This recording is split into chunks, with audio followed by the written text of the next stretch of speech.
Welcome to Super Elite Entertainment. This show is brought to you by Aces Bail Bond, Yasmin Khan, Quick Response 24/7, Easy Payment 203-257-6228. Ramirez Spanish Restaurant specializing in seafood y churrasco. Spark City Smoke and Vape Shop located at 815 Lafayette Boulevard in Bridgeport, Connecticut. Evolution Sports Bar and Cafe located at 1279 North Avenue in Bridgeport. Bridgeport Auto Glass, 1227 Barnum Avenue in Bridgeport, Connecticut. Visit www.bridgeportautoglassshop.com. And finally, Moran Insurance Agencies, protecting your future. Call 203-864-6232 or visit www.moraninsuranceenagencies.com.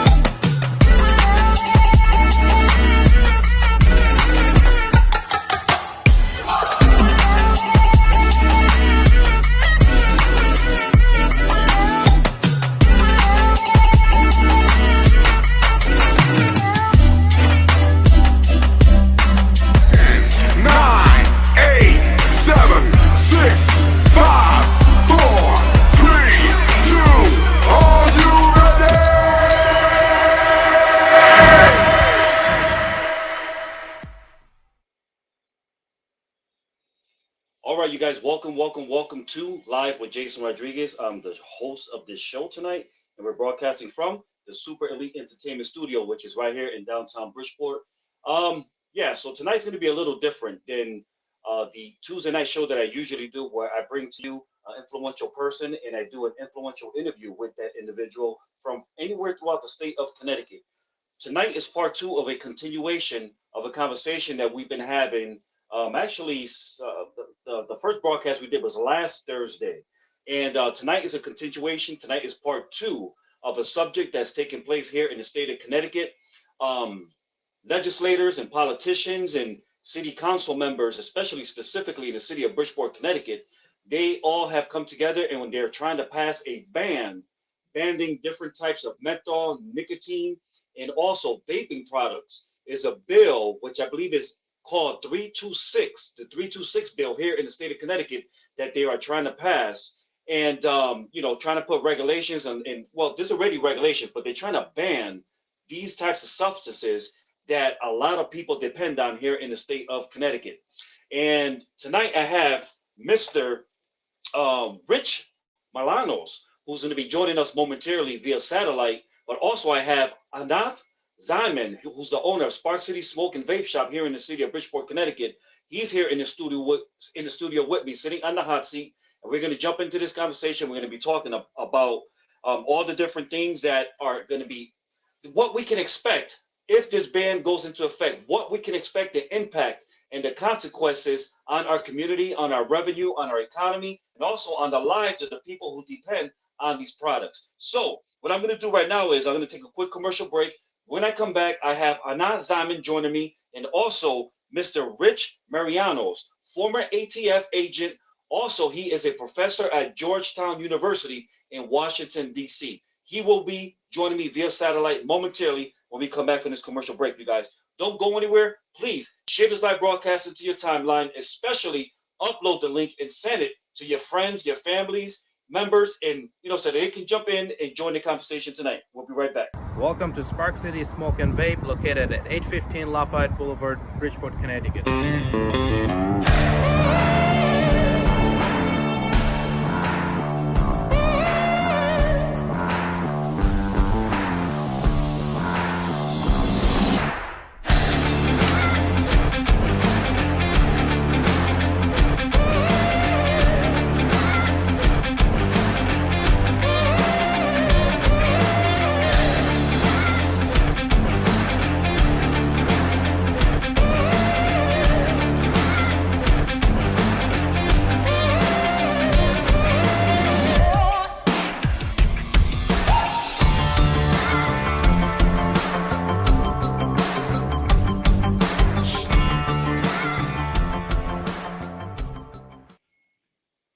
right, you guys, and welcome back to live with Jason Rodriguez. Again, I'm broadcasting from the city of Bridgeport, Connecticut, and I have a couple of guests who are going to be joining me on the show tonight. I have Mr. Z, good friend of mine, his name Z, Ahnaf Zaman, owner of Spark City Smoke and Vape Shop here in the city of Bridgeport. He also owns Discount Smokes in Naugatuck, Connecticut. And I also have former ATF agent and current professor at Georgetown University in Washington, D.C., Mr. Rich Marianos, who's going to be joining us on the show tonight. So really quick, I just want to bring Z into the picture. And let's start there with Z. Z, how you doing, brother?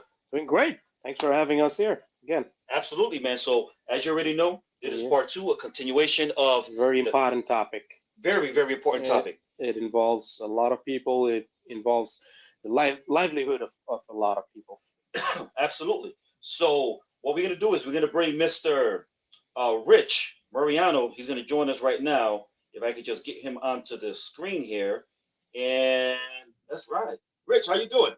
Good, good. Thank you so much, guys, for having me and letting me take part in this conversation.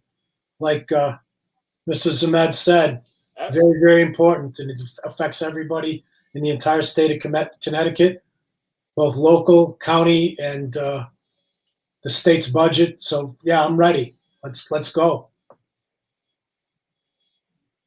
Absolutely, absolutely. So, Rich, really quick, what I want to do is, before we jump into the conversation, I just want you to give an introduction of yourself to the viewing audience and let the people know a little bit about your background, who you are, and your experience, and where you come from, and what gives you the right as a professional to speak on this subject. Well, thank you very much. I retired as the assistant director with ATF in Washington, D.C. here, and was very fortunate to work with some really good agents and supervisors that concentrated on criminal tobacco trafficking. And in the last 10 years, and since my retirement, we've seen that these prohibitions and these higher increases in taxing have created a new face in organized crime, where tobacco products have become part of the trade for the criminal entity, and it's also created ill effects across the community. From that, I began a career at Georgetown University, teaching master level intelligence classes. And I brought some of this into my classroom to teach and to look at and examine, because, like I said, it is the new face of what criminals are using to trade, barter, and sell. And it's important that these decisions that are being made, whether it's on the local, county, or state level, are not being made in a vacuum. And these politicians understand that many of us as constituents don't want these prohibitions in that never work.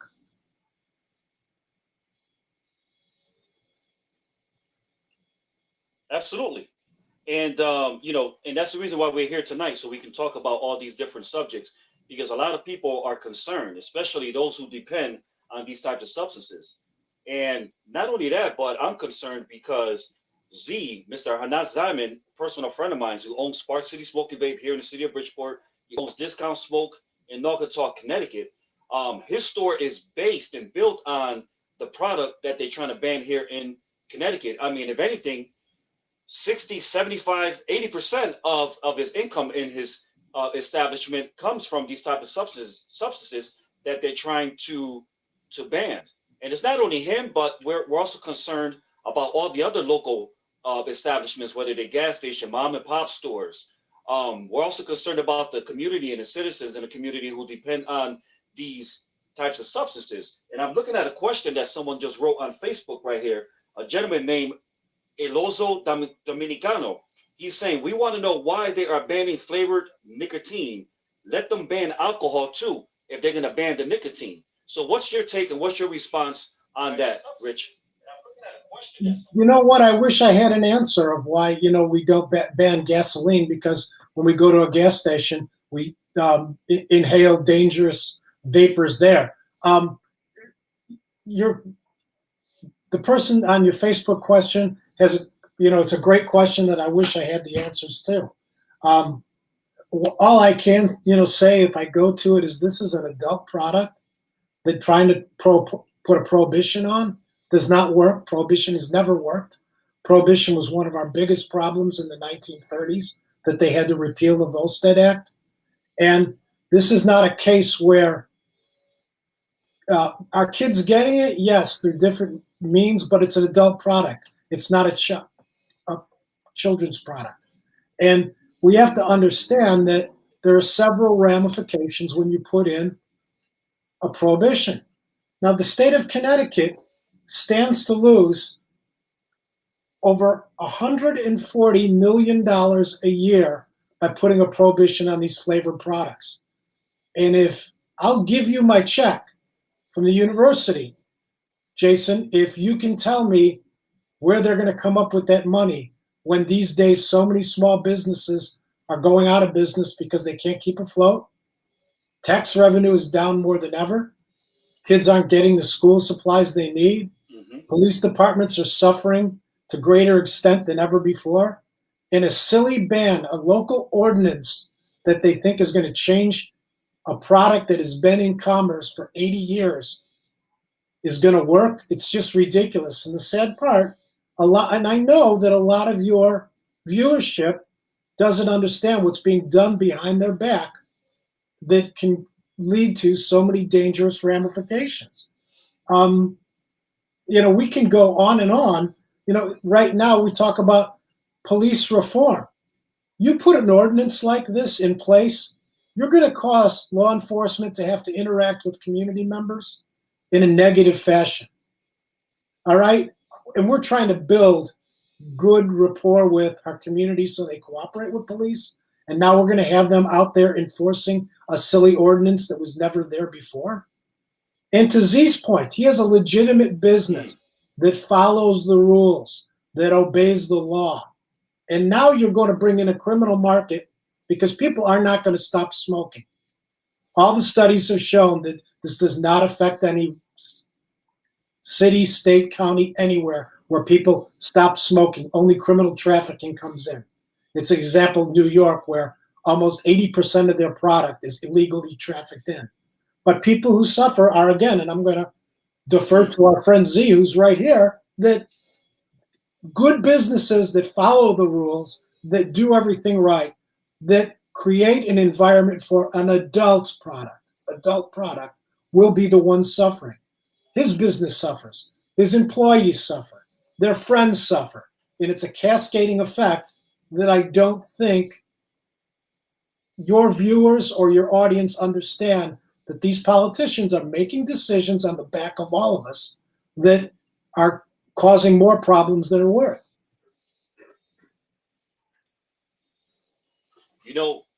Rich, 85% of black smokers here in Connecticut depend on menthol products.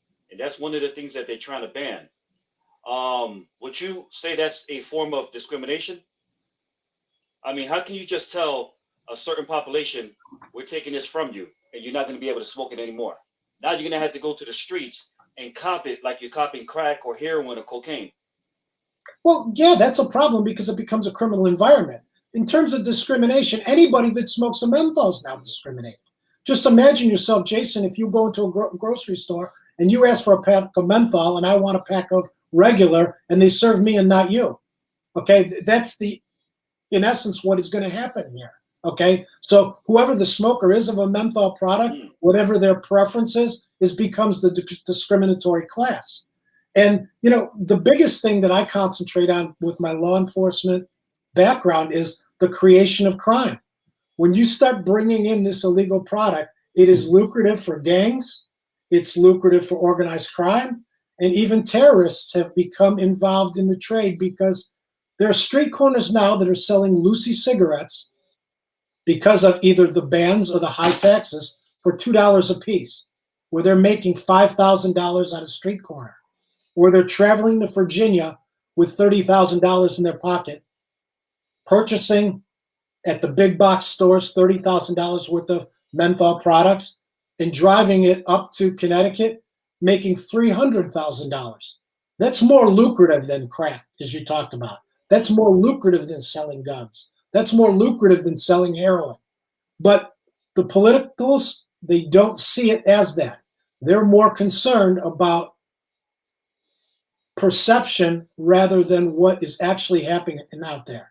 And what my biggest concern is and I say this 1,000 times, and I think you'll both agree with me, is when is public safety not part of your public health strategy? And every time I bring this up, it gets dismissed. And if you want a healthy community, you better be safe. And you can't have a community where you have people out on street corners selling loosey cigarettes, carrying guns because it's so lucrative, trading narcotics for cigarettes, and creating an environment where they're taking it out of the stores, like Z's store, and they're putting it out on the street. We need to get back to common sense. And these local ordinances are not common sense. They're just ludicrous. You know, Rich, what evidence do we have that says these products being banned will reduce the abuse of nicotine products in adults and children? I mean, what evidence do we have? Zero. Really much. Zero evidence. Zero evidence. Mm-hmm. Especially right now, teen smoking, especially menthol, is at a lower rate than it's ever been before. Now, I can't comment to the vape industry specifically because there are statistics that vaping has increased with the younger population. But it's not the products, I think, that are being sold in the stores as much as the products on the counterfeit market or sold by the predatory people from overseas that sell Skittles, Captain Crunch, and things that are not appealing to the adults or not in the adult market. Are they predators? Absolutely. But again, we don't need to throw the baby out with the bathwater. Do we need to concentrate on those counterfeit traffickers and the criminals? Absolutely. Those are what the laws are designed for, not for the businesses, again, that are going by the rules and selling adult products in adult environment with all the policy and procedures that the community, the local policy and ordinances have set up for them to be responsible business owners. You know, I'm also looking at some stats in regards to the effects that it has taken in Massachusetts and Rhode Island, where they both have rolled out this ban on some of these products. So, for example, in Massachusetts, the ban started, I believe, in June. So in August, sales of nicotine products decreased 24%. Then it says neighboring states skyrocketed. New Hampshire, New Hampshire nicotine sales increased by 65%. Let's see here. Their menthol sales increased by 91%. Rhode Island sales down 17%. Menthol 40%. So basically, what I'm trying to get to is, I mean, what's the point of putting out a ban when yet the product is not really going to go anywhere? Because now, all right, you put a ban here in Connecticut. I'm going to New York. I'm going to rent me a U-Haul, and I'm going to stockpile as much as I can. I'm going to bring it back here, and I'm going to sell it right out of the back of my U-Haul truck. Absolutely. And who wins out of a ban like this? The state, Massachusetts. And it will be the locality in Connecticut that will lose. Mm-hmm. You hit it right on the head. 91% of the menthol products are now being purchased in New Hampshire. So 9 out of 10 people are still smoking menthol, but getting it from another source. And I can tell you for a fact, because I have some other colleagues that are paying attention to this, that the criminal trafficking of Massachusetts has quadrupled since they put in this law of traffickers and bad guys going into these other states to purchase loads of cigarettes and sell them on the streets of Massachusetts. So they're creating crime. And that's what we're trying not to do in this environment of police reform and making us all work together, is create more crime and headache. You can't have both. And this is not a difficult problem. It's an easy solution if we understand our history.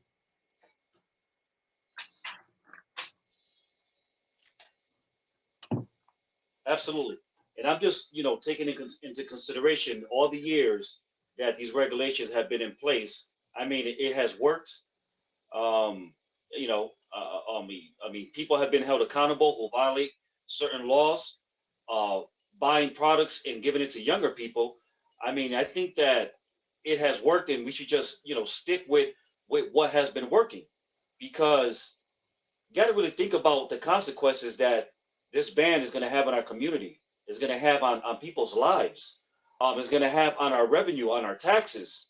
I mean, so these politicians and these legislators who are trying to pass this ban, and these people from the city council, specifically also here in the city of Bridgeport, better think twice about the effects this is going to have on the community, because it could turn into a devastation.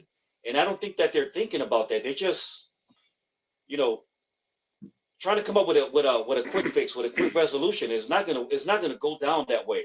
And I mean, listen, I'm not really a smoker, but I'm looking at the overall picture. I'm looking at the big, I'm looking at everything in regards to the effects that this will have on our community. And Z, I'm not sure what is your take on what's going on. Well, like a little while ago, somebody asked, why are they banning it? Why not banning the alcohol too if you're banning it? Well, here is the funny part. The people that are trying to ban this product, I would like for somebody to come out and say, why are they banning it? Is there any proof of it? Just like he said, nobody can answer that question, is why are you banning it? The only answer you get from those people that are trying to ban is because kids are getting those products.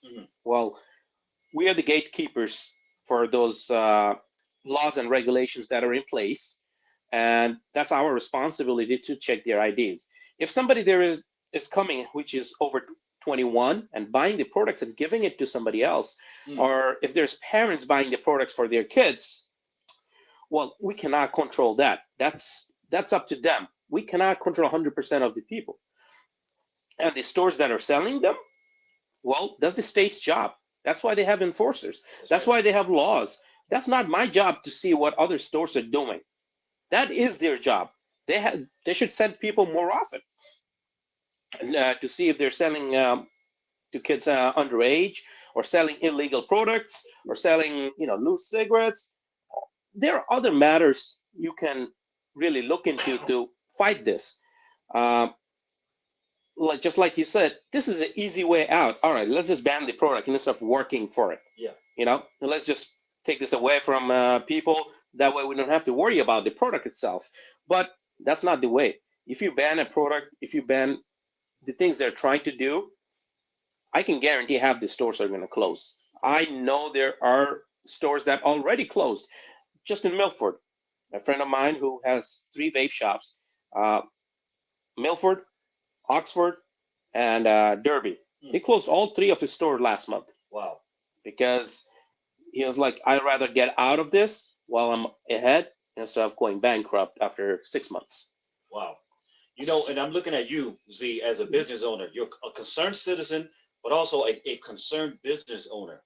And your store, it operates, it functions, it survives off of most of the products that they're trying to ban. So Absolutely.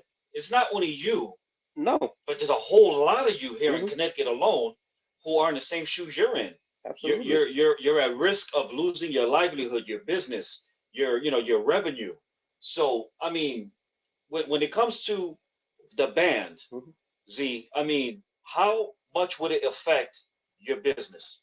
Like, what kind of impact would it really have on your store? Well, let's put it this way. The store in Bridgeport that I have here has a very high expense. If vape and flavors were to go down, I would have to work all day. I cannot keep any employees. Even then, it might be hard to come up with all the expenses that I have, because on an average, that's like 50% of my profit that I'm gonna lose. Wow. So that, and just like me, there are other places that I know have a chance of closing. Absolutely. So, Rich, you want to jump into anything there? Well, a couple things. As I'm thinking, as Z talks, there's some things that are important that I want people to understand. That right now, it's very similar to the marijuana argument. People are saying, okay, let's legalize it and bring it in the shops and let's control it. Well, guess what? You make flavored tobacco illegal and you're going to push it out on the streets. You're replacing one criminal problem with another. Okay. And again, in all my police experience, I never arrested anyone under the controlled substance of a flavored cigarette. Okay. Never got into one fight or had to put handcuffs on anybody because they were under the influence of a menthol cigarette. Second, they need to understand the ramifications, again, how lucrative this is. In New York, specifically in the housing projects, they're selling, in terms of the decrease in quality of life, they have one floor that will sell crack cocaine, the other floor of the project sells heroin, and another floor will sell Lucy cigarettes because of how lucrative it is and how easily it is to sell and how profitable it is.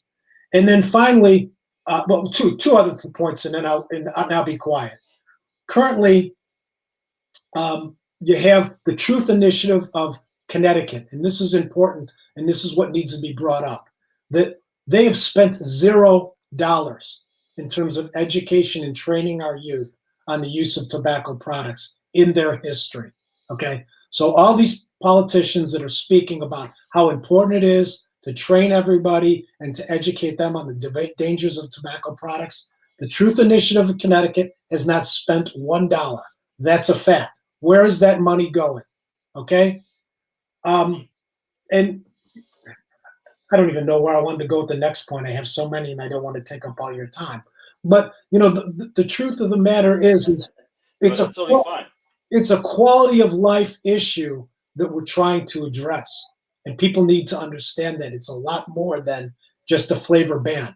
We're decreasing the quality of life in the community by doing a ban like this. And when does it end? Okay, when does it end? What is the next ban going to be? Because here's the point I was going to make, and I apologize. We also have groups out there like Clearway, or again the Center for the Tobacco Truth Initiative, that say that the illegal trafficking or the crime problem is made up by the tobacco companies or by law enforcement. And I challenge them in the open field. Who have they ever arrested, or who have they ever taken off in terms of some of these dangerous crews? Because just when I was in Washington and I was responsible for the Washington Field Division in Virginia, we averaged 10 to 12 arrests a week on criminal tobacco trafficking because of how lucrative it was for criminals to come to Virginia, just like you were saying, buy loads and come back to the states where there was a prohibition or the taxes were higher to sell them on the street. And many, many times they were trading narcotics for it, or guns, or stolen property, which created additional crime because people were going out and doing burglaries to trade for tobacco products. But it's very easy to criticize from the cheap seats instead of trying to do something about it. And the most important part of this is we need all your viewers and all their friends and everybody that listens to the podcast to engage with these politicals and tell them how bad this idea is and instruct them that, hey, look, you are our constituents and we're going to take it out on the ballot box. That's the only thing people seem to understand anymore. Make them go into the unemployment line. Wow. Okay? Because that's the only thing that people get anymore. And engage people Absolutely. like Z and people at his store on what this means and how the business is run and how important this is and how detrimental it is. I could go door to door for a month and a half, and I guarantee you I'm going to get residents in your community that know nothing about it, because it's another slick move by a political group that's trying to slide something in behind everybody's back.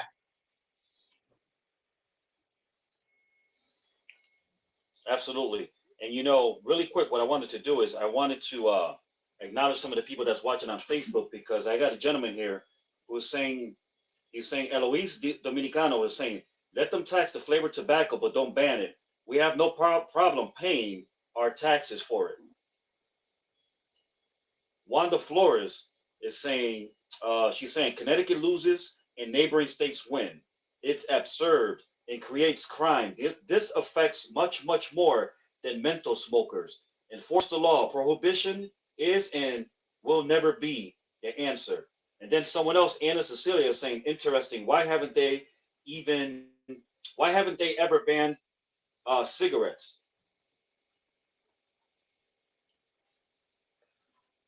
it's a public's choice. Okay, this is America. Okay, there's a lot. Why don't we ban alcohol? Well, we tried that. That didn't work. Okay, you know. Okay, let's ban handguns. Let's ban cars if you drive too fast. Let's, when does it end? It's still a democracy, and people have a right to do certain things. And as long as it doesn't interfere with the laws or public safety or create danger in the community, it should be something that's allowed. I look at this just like I look at this. Exactly. Okay, and I enforced guns for 30 years. But if a person's a hunter and a sportsman and a collector, they're not the problem here. It's when individuals take guns and sell them to the criminals on the street and they're used in crimes, that's when the law is broken, and that's what needs to be enforced. So you just don't ban guns. You go after the criminals who are selling them to other criminals and the ones that are using them in violent crime. So, we need to take common sense approaches here.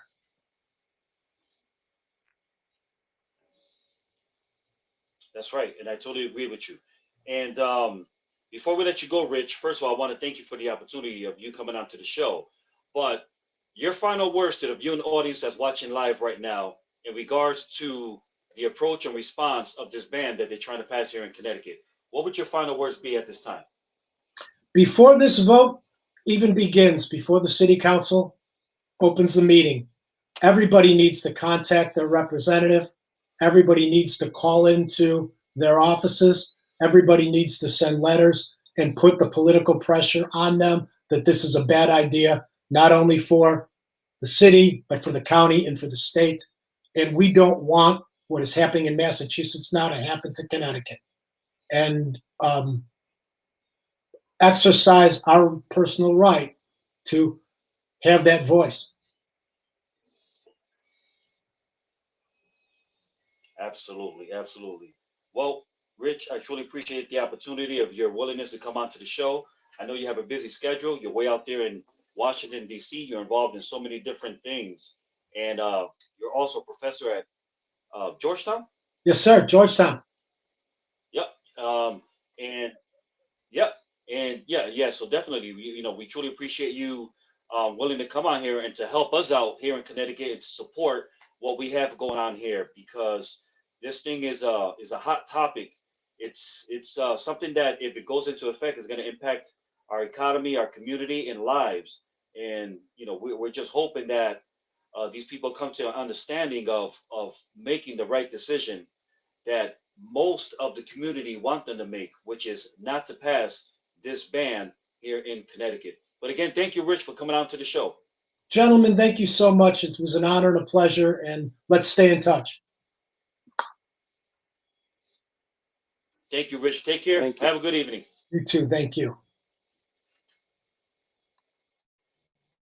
All right, you guys. Well, hopefully you can still hear me. Let's see. Yep, you can still hear me. We're going to take a quick break. And when I come back, we'll just continue our conversation on with Mr. Z, the owner of Spark City Smoke and Vape, and also Discount Smokes in Naugatuck, Connecticut.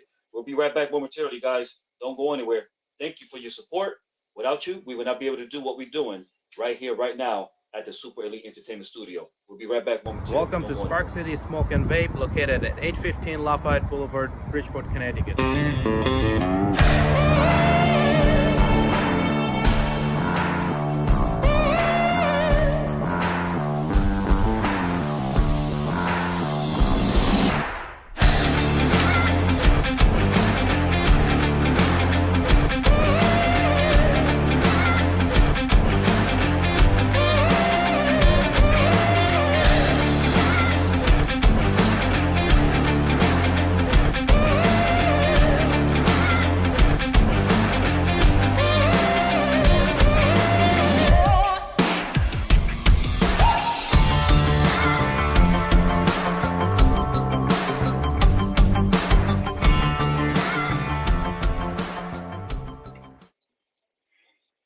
You guys, and welcome back to Live with Jason Rodriguez.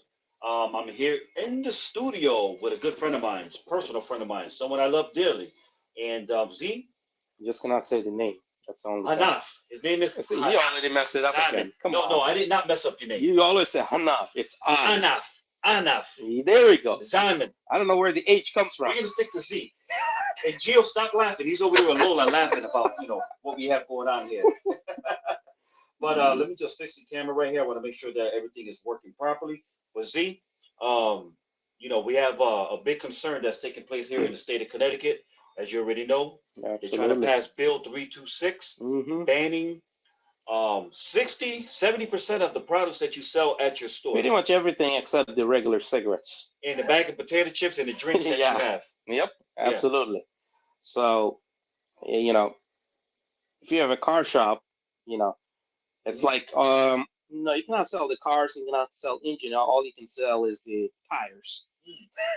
But you cannot sell anything else. Nothing else. Yeah, so that's pretty much what they're doing, just sell non-flavor stuff and stop selling everything else. Yeah.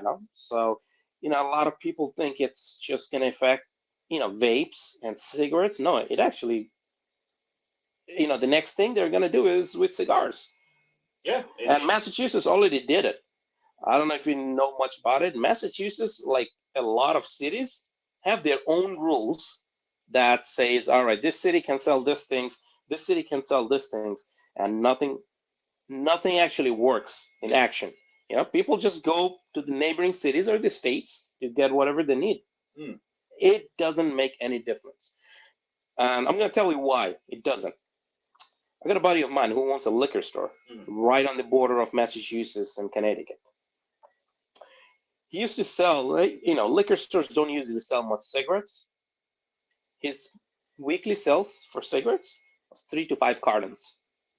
Wow. He sells 200 to 300 cartons a week now. Every customer is from Massachusetts. Go over the border. Going up here in Connecticut or going to New Hampshire. So when Connecticut bans it, same thing is going to happen. They're going to go to some other state that can sell it. So at the end of the day, what they're trying to do is not going to happen. Nothing is going to make any difference. People that smoke are always going to smoke. People that drink are always going to drink, no matter where it's coming from, because they're going to find a way to get it. Yeah. So like he was saying, there's all the shooting and stuff. And what does the politicians do? Oh, all right, let's ban guns. It's not going to make any difference. How many of the criminals registered the gun in their name? None. None. Well, listen, I've learned that when it comes to the laws, the laws don't apply to the criminals. No. They don't. No. I mean, if they want guns, they will still get it. They're not going to get a pistol permit like I have to go get a pistol permit. Yeah. They're not going to go and renew their pistol permit every year. No. But they have a lot of guns. Yeah, they do. They have more guns than regular people do. Yeah. So I can't have an AR-15. They do. They do. Yeah. They do. They got everything they need. It doesn't matter if you ban it or not. Just marijuana has been banned forever. I think in Connecticut, I'll say 30% people smoke marijuana. Actually, I think that percentage is higher than that. I'm just saying, just rough around the rough area. There is a lot of people that do. Yeah. It has never been legal. It recently became legal medically, but it was never legal. People still got them. So just banning the product is not the answer to the problem. Just like I said last week, I'm going to say it over and over again till it gets to those people's head, is by banning the product, you're not going to make any difference. So do something that is going to make the difference. You ban those products, mine, yours, car taxes, house taxes, those taxes are going to go up. Like you said, over $140 million they're going to lose. They're going to have to make the money from somewhere. Absolutely. Something is going to go up or something is going to be canceled. You're going to see, all right, maybe a school is going to be closed or after school program might be closed. Or like you were saying about law enforcement, there's going to be less officers and more crimes. And if you ban those products, it will be the same thing as smoking, selling marijuana at the corner of the streets. Yep. Now they're, selling marijuana, then they're going to sell Newports. Yeah. They're going to sell Lucy's. Yeah. Yo, let me get, what they going to do? Like Three for five. 3 for 5. It's gonna be 3 for 10. 3 for 10. When it gets banned, it's gonna be 3 for 10. It might be more than that. More than that. You know. So it's crazy. So at the end of the day, banning is not the answer to all the problems, or just saying, all right, let's take those products away from the businesses is not the answer. Enforce the law that you already have. Don't try to fix something that's not broken. The law is there. It works perfect. Yeah. All you got to do is enforce it. Nothing else. Just enforce the laws. If somebody is selling, to underage kids, give them a fine. We already have fine in place. And if, say, for example, you come to the store, you're over 21. I hope so. You are. Yeah. All right. So if you come in and want to buy, say, a vape, I'm obviously going to sell it to you. Now, if you go and sell it to somebody else, my part is I'm the gatekeeper of the lot at my store. What are you doing outside the store is not my problem. That you're old enough to think by yourself. You know what that product has. You can investigate what that product is. You can look it up, what kind of product you're buying. And if you feel comfortable using that product, that's up to you. I'm no one to say no. If you're having one shot of drink, or if you're drinking a bottle a day, that's up to you. You know what it's going to do to you. Yeah. You're old enough to know that. Yeah. So you're responsible for that. And if you're taking that product and selling it or giving it to somebody underage, there's laws in place for that too. Absolutely. You get $300 fine just for buying it for a minor. And it keeps going up every time you get caught doing it. Absolutely. And there's laws in place. Make it stricter. Now it's first time it's 300. Make it 500 for all I care. If somebody's doing something wrong, they gotta pay for it. Why ruin every business because one or two businesses are not doing what they're supposed to do? Absolutely. That's not the way to fix a problem. There's a couple of newspaper clips that I've seen. This is one of them I'm going to put on the screen right now, where it says flavored tobacco ban would harm Bridgeport. And that's the Connecticut Post. That's and you can go on there and you can read that article whenever you have an opportunity. It's by Jonathan we had last week. Yeah, Jonathan Scher. Yeah, it's by him. That's right. And Jonathan Scher was on the show last week. Yeah. And he gave us, all the details. A lot of information. Yep. And just like we were talking last week, just the flavor ban doesn't affect only me or only business owners or only the users that use those products. It affects every single person in the state or in the city. Absolutely. Once you ban those products, like I was saying earlier, you're not going to see that money coming through anymore. Well, that $140 million is going to go, even more than that, is going to go into the criminal's hand. There is going to be a very big criminal enterprise coming out of this ban. They're sitting back like this. They're the only people that are waiting. They're happy. Oh, they got box trucks lined up, and they're just waiting to go out of state and load up. Absolutely. You know what I mean? Yeah. Sad to say. When that happens, if that happens ever, your car taxes are going to go up. Our taxes are already going up. They're already high. They're already high. Imagine the state losing $150, $200 million a year again. Obviously, our taxes are going to keep going up and up. And if it doesn't go up, like I said, things got to be canceled. You got to have less police officers, so you pay less city employees, less teachers, less after-school programs. Use that money that you're getting from the tax, from the vapes, cigarettes, cigars, whatever. Use that money to educate kids. Have a program after school that educate kids about all the harm it can do. People already know it can harm you. Yeah. Drinking, it can harm you. All day. Smoking, it can harm you. So, like you were saying, just putting gas in your car, the flame, that harms you too. So, if you start banning every product that harms you, that's not the answer to it.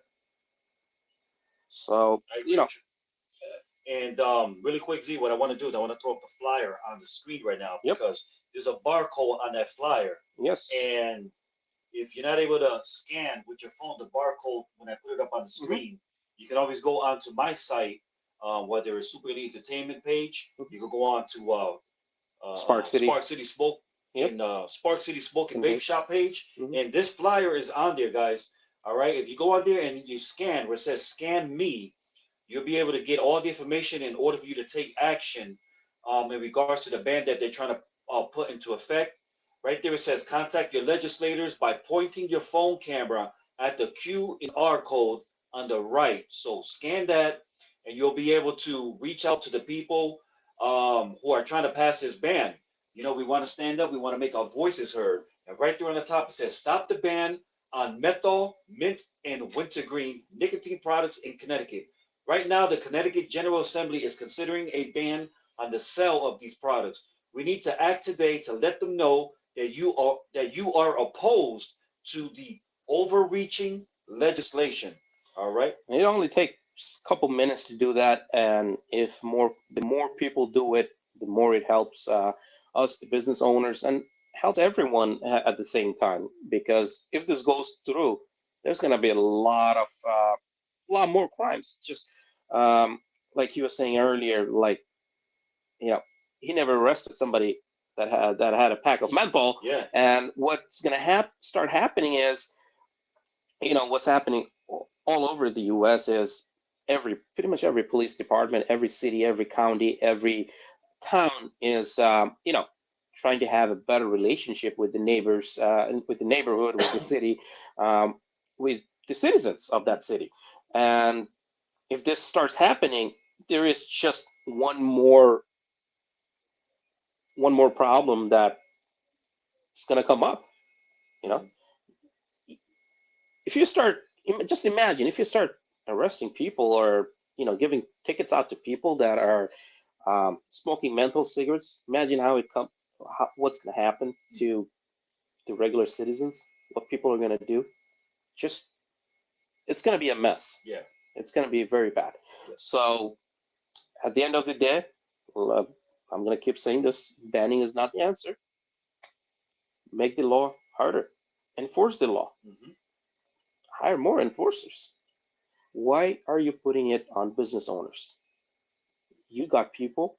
You're getting millions and millions of dollars from the sales tax and the tax for the cigarettes, vapes, and all that stuff. Use this money to enforce the law, enforce stores that are not following the law, and that's how you fix the problem. Absolutely. Don't go the easy way out. All right, we don't have time to work with this problem. Let's just ban it. That's not the way to go.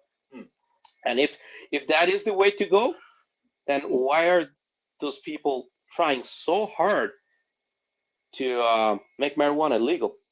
It's illegal for so many years. Why are you trying to make it legal? So if the marijuana is in the market and over 21 can buy it, you think kids under 21 is not going to smoke marijuana that's already smoking? No, You're right. That's not the answer. You're right. So fix the problem by enforcing the law you already have. They're trying to fix something that has never been broken. So if they have 5 enforcers now, hire 5 more, because you're getting millions of dollars from the taxes by selling those products. Exactly. You're sending enforcers out to the stores once every 6 months. Send them out once every 3 months. For all I care, send them every day. Because for me, I'm doing my business correctly.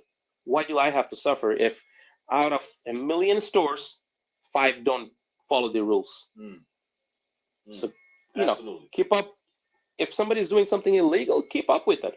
That's the enforcer's that's the law enforcement's job. That's not my job. That's not other businesses' job. That's the law enforcement's job.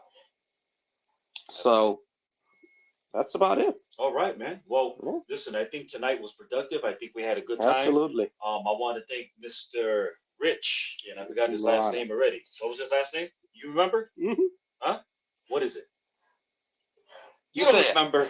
I want to thank Mr. Rich Marianos. I said for Mariano. coming on to the show tonight. He's way out there in Washington, D.C. He's a professor at Georgetown University. He's a former ATF Yeah, agent. where you got FTF from? Yeah, ATF.